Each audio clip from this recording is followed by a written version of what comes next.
selamat Natal, besok jadi Kristen. Saya tiap 10 November mengucapkan selamat Hari Pahlawan, besoknya saya tidak jadi Avengers. Minggu lalu saya mengucapkan selamat menikah kepada teman saya yang hajatan, besoknya saya tidak jadi pengantin. Dan berulang kali saya datang ke mahasiswa-mahasiswa kedokteran mengucapkan selamat, besoknya saya juga tidak jadi dokter. Nah, saya tahu bagi orang Islam, untuk jadi orang Kristen itu susah. Tidak bisa karena mengucapkan selamat Natal, tiba-tiba otomatis jadi Kristen. Orang Kristen mau jadi Islam juga susah. Saya tahu karena saya jelek-jelek begini di beberapa gereja mengajar katekisasi. Pendetanya bilang, kenapa saya ikut ngajar katekisasi? Karena untuk menjadi Kristen yang baik harus tahu tentang Islam yang baik. Karena selamanya kita akan bertetangga. Karena kedekatan saya dengan orang-orang Kristen seperti itu, banyak teman-teman dosen saya yang bilang, saya ini agen Kristen. Saya marah, saya bilang saya bukan agen, saya glosir.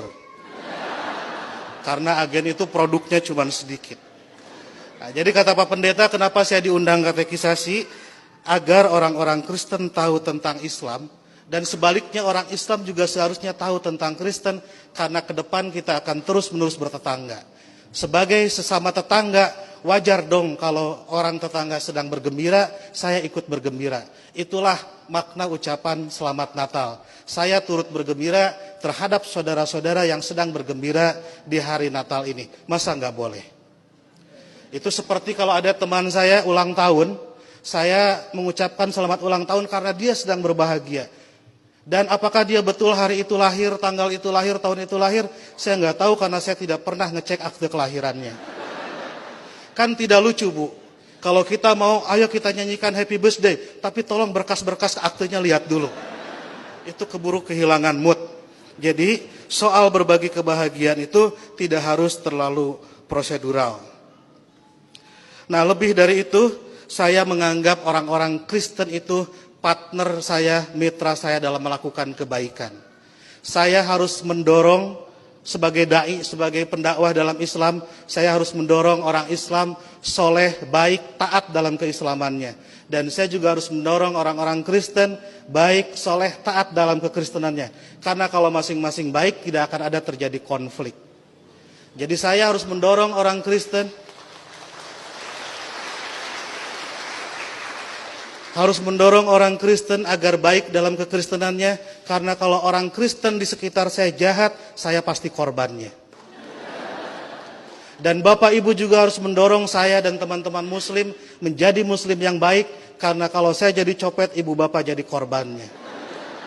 Jadi puncak toleransi adalah pada saat saya nanti membangunkan Ibu Bapak gereja dan Ibu Bapak mengongkosi saya naik haji. Ya. Karena satu sama lain harus mendorong dalam kebaikan. Oleh karena itu saya selalu bersedih kalau ada teman-teman Kristen gerejanya ditutup. Kalau ada teman-teman Kristen tidak boleh merayakan Natalan. Kalau ada teman-teman Kristen tidak boleh berdoa di rumah. Karena bukankah gereja, Natal dan berdoa adalah sarana orang Kristen untuk menjadi soleh dalam kekristenannya. Sebagaimana juga saya sebagai Muslim membutuhkan masjid, membutuhkan Idul Fitri, membutuhkan salat untuk membuat Muslim menjadi baik dalam kemuslimannya. Oleh karena itu, marilah kita sebagai sama-sama manusia mendorong satu sama lain agar baik, karena kita sama-sama diciptakan dari tanah. Kalau ada manusia yang tidak baik, mungkin dia dibikin dari tanah sengketa.